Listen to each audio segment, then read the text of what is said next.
En RR Noticias, la voz de Fernando Ortiz Proal. Fernando con ustedes como cada jueves y siempre, ya lo saben, con este acertado punto de vista de la agenda política. ¿Cómo estás, Fernando? Qué gusto Estimado recibirte. Ángel, bien, muchas gracias. Muy contento de estar este jueves aquí contigo. Y bueno, pues sumándonos al pésame por la gente fallecida en estos acontecimientos de la semana pasada, a la preocupación social por estos tristes acontecimientos. Sí.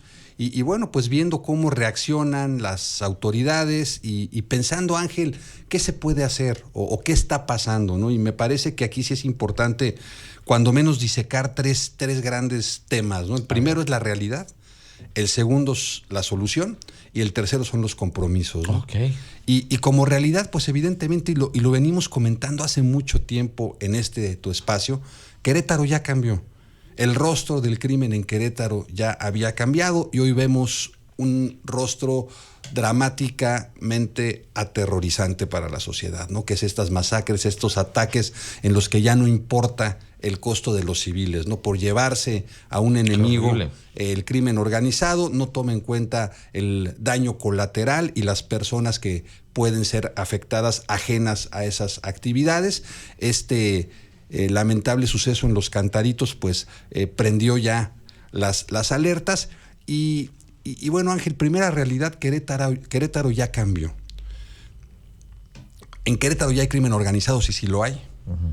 Hay tomas clandestinas de huachicol en el territorio del estado, se han desmantelado laboratorios, hay narcomenudeo, hay consumo, sí lo hay. Hay ajustes de cuentas, hay ajustes de cuentas, hay guerra entre cárteles. Asesinatos. Entonces, eso es una realidad. O sea, este argumento de que aquí no pasa nada, uh-huh, o que todo lo que pasaba tenía que ver como algo importado, ya no es así, ¿no? O sea, hay que reconocerlo para poder tomar buenas medidas, ¿no? Las causas generalmente le son ajenas a los gobiernos, pero los efectos de todo esto le son propios a los gobiernos y a la sociedad. Y eso es increíblemente injusto, sí, pero así es. Pero es lo que es. Así y entonces hay que tomar medidas. Y entonces hay que atender en lo que se pueda.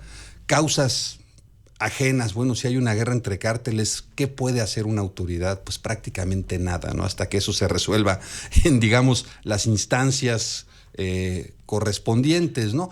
Pero ¿qué sí se puede hacer? Pues tratar de dotar de mayor seguridad a los lugares públicos. Eso, ¿no? Reforzar los protocolos de seguridad, ¿no? Por un lado, me parece, Ángel, que la oleada de clausuras y el endurecimiento de las medidas, en particular contra los antros, es un paliativo nada más. Okay. No soluciona el problema. Que veamos que prevalecía la anarquía en la apertura de estos establecimientos, bueno, pues sí, había anarquía, hoy va a haber orden. Y qué bueno que haya orden, pero me parece que el hecho de que esto haya ocurrido en un centro nocturno no implica que sean los centros nocturnos el problema, ¿no? Uh-huh. Esto me parece que va más allá de eso. Qué bueno que se regulen, porque al final ahí van los jóvenes y no tan jóvenes y bueno, es un centro de reunión social y finalmente la sociedad lo que quiere es tranquilidad y paz, ¿no? Entonces, qué bueno que se regulen y que se dote de seguridad a quienes asisten o asistimos a estos lugares. Pero no nos confundamos, el problema no son los antros, ¿no? Hoy de repente tomas la prensa o empiezas a escuchar a la opinión pública y pareciera que el problema son los antros y los antreos, y a mí me parece que no, que esto va más allá de eso. El problema es la violencia, el problema es la falta de aplicación de las leyes, el problema es que hay funcionarios sin escrúpulos y que no tienen vocación de servicio. Me parece que va mucho más allá del tema de los antros, ¿no? ¿Qué sí podemos hacer? Primero, como sociedad, Ángel, asumir que no queremos la violencia. ¿Es cierto? Ni la violencia extrema, como la que vimos en Los Cantaritos, pero tampoco la violencia como la que vemos en TikTok de los chavos que se agarran a golpes afuera de los antros o en los partidos de fútbol, o las mentadas de madre de coche a coche y los golpes por los cerrones, o los gritos, o las ofensas o los golpes a las mujeres por parte de las parejas y los femeninos. O sea, ningún tipo de violencia. Yo creo que cada uno tenemos que analizar en nuestro ámbito en qué podemos contribuir para no ser generadores de violencia. Sí. De ningún tipo de violencia. Tenemos que generar desde abajo una cultura de la convivencia y de la civilidad que no tenemos.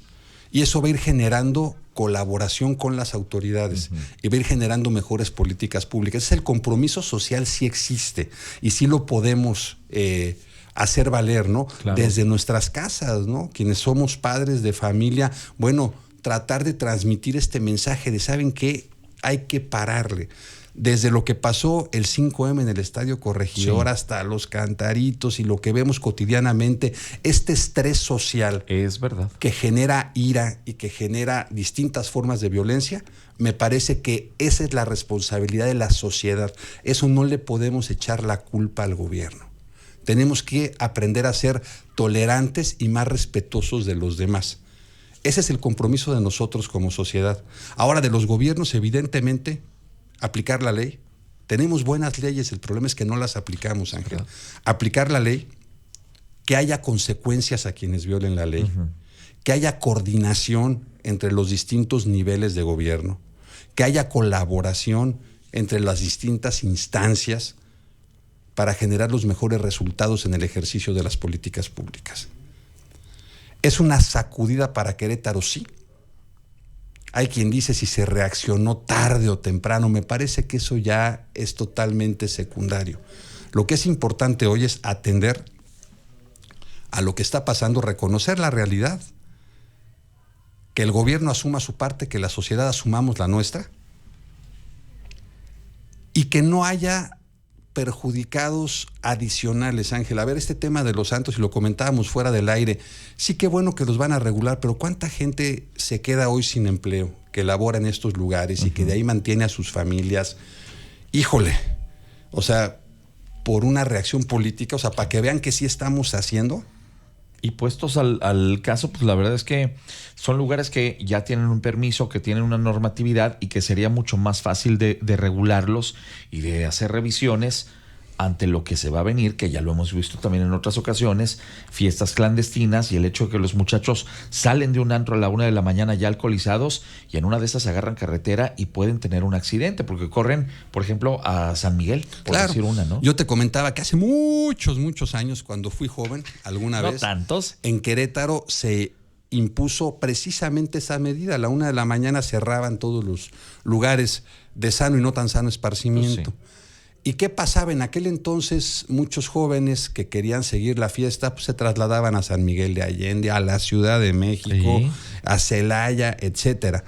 ¿Qué diferencia hay? Que en aquel entonces no había redes sociales. Hoy con las redes sociales yo creo que las autoridades deben estar muy pendientes por lo que podríamos denominar fiestas clandestinas o encuentros clandestinos donde los chavos van a seguir la fiesta porque vienen acostumbrados a otros horarios, ¿no? Y porque ya están alcoholizados, pues hay que decirlo como es. A la 1 de la mañana es cuando van agarrando fiesta. Claro, hay que decir, no, es que lleguen a las 8, bueno, la gente que trabaja, los chavos que trabajan, ¿a qué horas van a poder llegar, no? Entonces, no vayamos a generar otra clase de problemas por malatender esta situación que nos sacudió a todos, ¿no? Sí. Creo que debe haber una reflexión profunda y seria por parte de las autoridades, que se tomen las medidas, sí, que haya rigidez, sí, hace falta, sí, veníamos de mucha flexibilidad en este tema. Control, orden, normatividad, está muy bien, pero hay que tomar en cuenta también cuáles pueden ser las consecuencias indirectas de estas decisiones. Las aristas de todo esto. No generemos más problemas y más injusticias. No bañemos de tragedia a la tragedia, ¿no? Pues sí. Fernando, te digo, siempre un gusto platicar contigo porque pones los puntos sobre las sillas. Al contrario, Ángel, un placer estar aquí. Gracias por estar aquí esta mañana y feliz jueves. 7:48. Fernando Ortiz Proal con ustedes. Regreso enseguida contigo.